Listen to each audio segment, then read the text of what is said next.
Prise de débat, the Honourable Member for Haldimand Norfolk. Thank you, Mr. Speaker. This Liberal government has created a series of complicated and inefficient infrastructure programs that have regularly failed to deliver results and to get money out the door. The Canada Infrastructure Bank, this government's flagship policy, is no exception to this fact. It has been an immense failure. It has spent millions. By the way, Mr. Speaker, I will be sharing my time with the member from Sarnia-Lambton. The Infrastructure Bank has spent millions on overhead, high-priced consultants, CEO payouts, bonuses, and corporate welfare, while failing to get critical infrastructure built as a part of their mandate.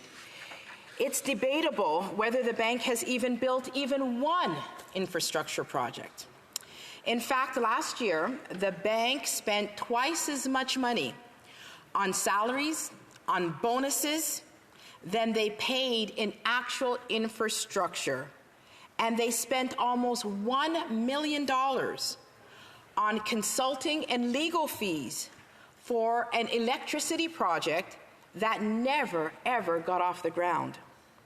The mandate of the bank is essentially to attract private sector investment for low-cost loans and reduce the risk in order to get infrastructure built. But what this government's bank has done is that it has turned into a form of taxpayer-funded corporate welfare. The bank repeatedly puts taxpayers on the hook for millions of dollars in subsidizing multi-billion-dollar corporations, handing them low-cost interest rates loans at a much lower rate than what Canadians can go to the bank and get for themselves.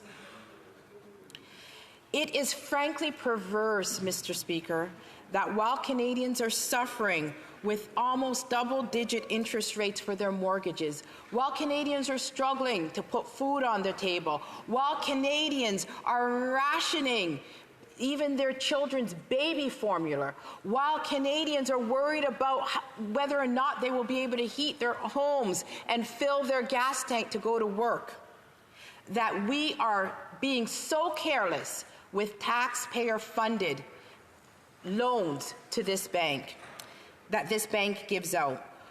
While they fear that they will not be able to make their mortgage payments, the average Canadian has these real fears, Mr. Speaker. They are being asked simultaneously to subsidize billion-dollar companies to build projects that aren't even successful and often not needed and could be built better by the private sector. The bank was given a budget of $35 billion, courtesy of the taxpayers 6 years ago. The Liberals promised that the taxpayers would see a return on investment of 4 times the amount of the investments from the private sector investors. They even anticipated that the investments from the municipalities and provinces would yield an 11 times multiplier. But that was 6 years ago, and that has not happened. Private investment has not even been returned on a 1-to-1 ratio from this bank, Mr. Speaker. The Standing Committee on Transport, Infrastructure and Communities determined that the Infrastructure Bank was not fixable. It needed to be abolished. And its sole recommendation was that this bank be abolished in its report. The committee's recommendation was based on the testimony given by stakeholders involved in the infrastructure projects across this entire country. Witnesses highlighted that the bank was inefficient, that the bank lacked transparency, and that the bank was unable to secure the private investments that it promised it would secure. At a time of a 40-year high interest rate, 40-year high inflation, when Canadians are struggling, Mr. Speaker, with the cost of home heating and groceries, with food, with daily living expenses, when they can't even afford their mortgage payments, Mr. Speaker, anymore, because of this government's hefty deficit spending that has driven up interest rates. Canadians cannot afford to continue to subsidize this government's bad investment. And Canadians can no longer afford to foot the bill for this bank that can't even deliver one single infrastructure project to Canadians. Conservatives will create a winnable process that gets infrastructure built and develops communities without wasting taxpayer dollars. The bank's executives each gave themselves bonuses last year, Mr. Speaker. Big bonuses, in fact. Canada Infanstructure Bank paid $7.7 million in bonuses to every single one of its executives from getting 0 projects done. They got bonuses for not producing, million-dollar bonuses for not producing. Speaking of efficiency, that is some level of incompetence, Mr. Speaker. Last year, fiscal year 2021-2022, the bank also spent twice as much money on bonuses and salaries as it did on projects. So this bank is here to finance executives and elites while Canadians are suffering. Makes no sense, Mr. Speaker.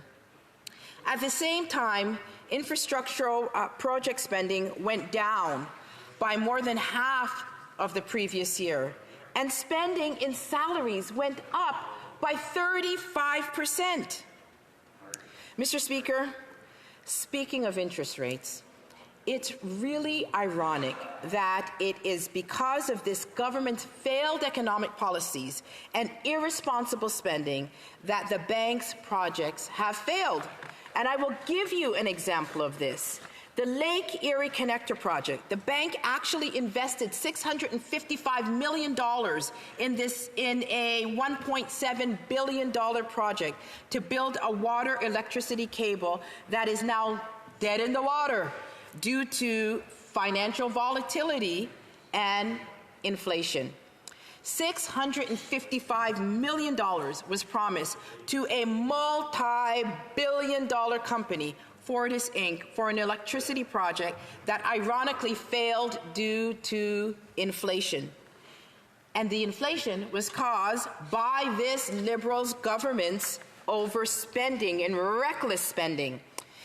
In a local press release at the time, they said, this is what the company said, ITC made the decision to suspend the project after determining there is not a viable path to achieve successful negotiations and other requirements within the required project schedule. External conditions, including rising inflation, interest rates, and fluctuations in the U.S. to Canada foreign exchange rate, would prevent the company from coming to a customer agreement that would sufficiently capture both the benefits and the cost of the project. An ITC spokesperson said it is in a prepared media statement. As a result, the company believes suspending the project is in the best interest of stakeholders. The project failed due to interest rates. One and a half years ago, the Liberals were gushing about their new partnership with Fortis, a private company that rakes in billions of dollars in revenue every year, promising tons of low-carbon energy, billions in GDP, and hundreds of Canadian jobs. Where are those billions? Where are those projects? They never materialize. Conservatives warned from the beginning that this was a risky and inappropriate use of taxpayer dollars, and we were ignored.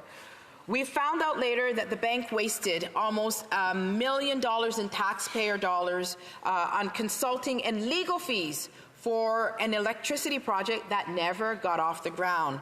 The Lake Erie Connector project demonstrates why this bank is an expensive failure. They are spending millions, and they can't get a single project built. At a time when Canadians are struggling to put food on the table, where almost 2 million Canadians every month are going to the food bank, visiting the food bank, this government keeps wasting taxpayer dollars.